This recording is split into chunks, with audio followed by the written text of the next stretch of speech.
Alright, so in this video I'm going to be talking about the Nasdaq Price Gap Theory.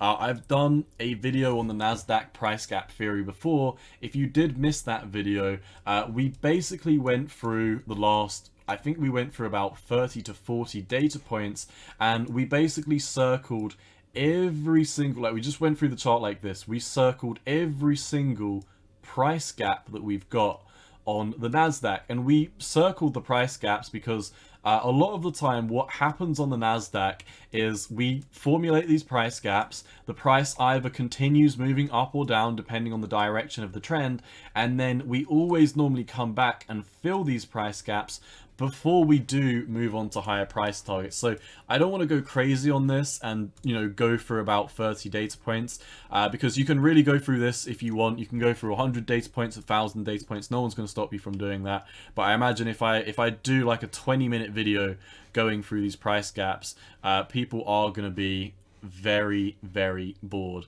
But let's just circle as many price gaps as I can see, and we will go through and see what happens with these price gaps. And then I'm going to talk about how these price gaps are likely to affect what's going to be going on in the stock market, and therefore what's going to bleed over into Bitcoin in the next 2 weeks, specifically before the FOMC meeting on the 15th. Let's jump right into that. Very, very specific.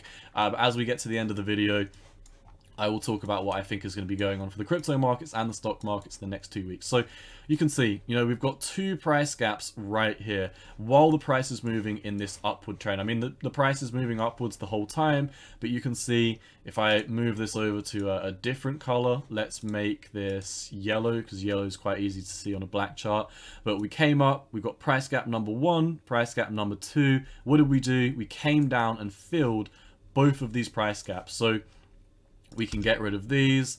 We filled both of these price gaps. I don't actually think I'm going to delete them. I might just keep it like this. But once again, you know, gap numero 1, gap numero 2, gap numero 3, gap 4. And we didn't fill all of them on this dip. But if we zoom out, you'll actually see that the price came all the way down to this low here. And if we check, where was this price gap? We almost completely filled it. We didn't actually fill this price gap, but we did fill these other two. So bear in mind, going through, how many is this? Maybe 20 data points, 25 data points.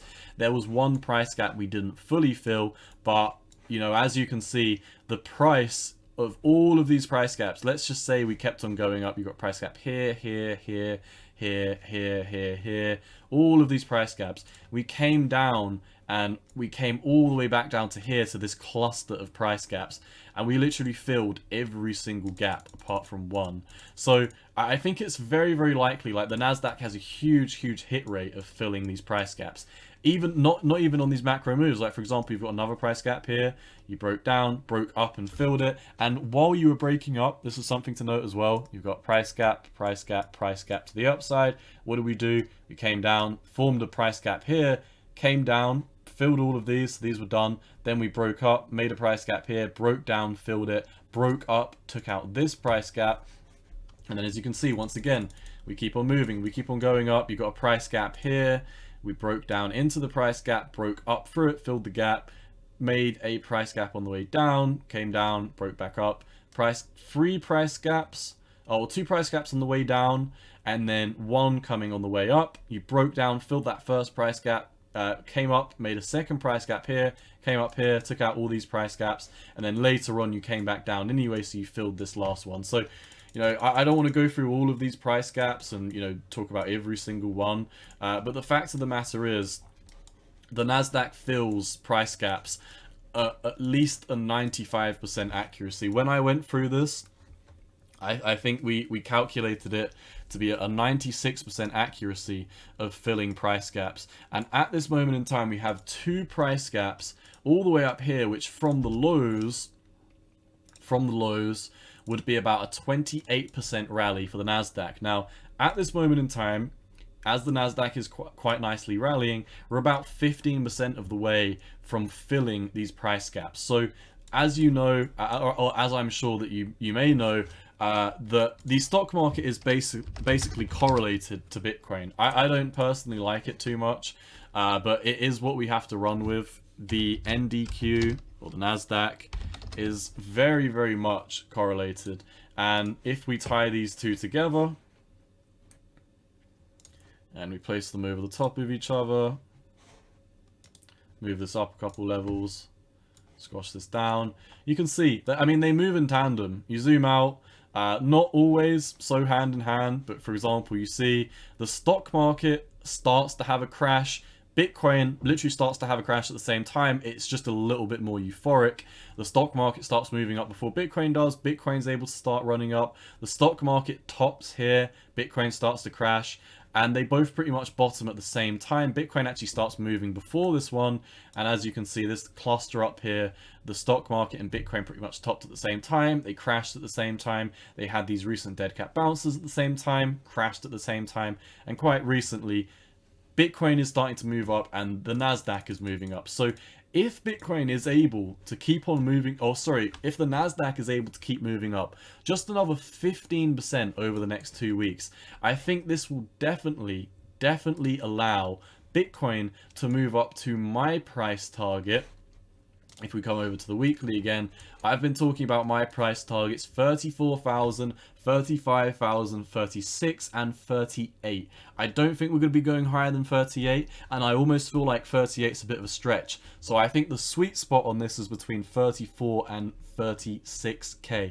At this moment in time, I think if you are looking for a bit of degen leverage, a couple of trades to make, I think now is the best time to be bullish on Bitcoin, because coming into the next couple of weeks, specifically coming into the next FOMC meeting, which, like I said, is almost another 13 days away, then I do think we are going to be dumping after this. So what I think is going to be happening, you know, like I said, looking at the Nasdaq, I think the stock market, because, like I said, the dollar, looking at the dollar's having a massive pull to the downside. I think the dollar has topped out. This is going to allow the Nasdaq to come up a measly 15% more in the next 2 weeks before the next FOMC meeting, and then after the FOMC meeting we are going to dump into it. The last FOMC meeting was on the 4th. They increased the interest rates by 50 basis points, and if you're not an it's such a hard word to say. If you're not an economist,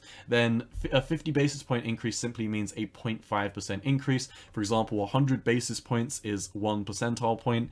On this day, the last FOMC meeting, the price pumped into the FOMC, and coming after the FOMC, the Nasdaq managed to have a 15% rally, or rather 15% collapse to the downside. So I do think the dollar moving down is going to allow the Nasdaq to carry back up to these price gaps, fill these price gaps that the Nasdaq so loves to fill, and then after the next FOMC meeting, just like what happened here and just like what happened over on Bitcoin, because if we come over to Bitcoin, we go over to the daily, the exact same thing happened on the 4th.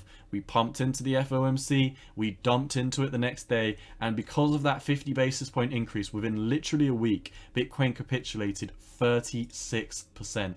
If Bitcoin is able to come up, to 34,000, from 34,000 down to my price target of 22,000, that would be about a 35% drop, and that literally perfectly lines up with what we're expecting, because the previous FOMC meeting was a 36% drop, another 34% drop after pumping up, after pumping up to say 34, 35, 36,000 would beautifully line up with what previously happened. And then we can get this bear market low in, we can capitulate down to 22k, we can go sideways, and then that can be the end of it. So this video was the Nasdaq price gap theory. I hope you found some value in this. Like I said, we went through the past 30-40 odd times the Nasdaq has had price gaps, and there has only been, you know, one time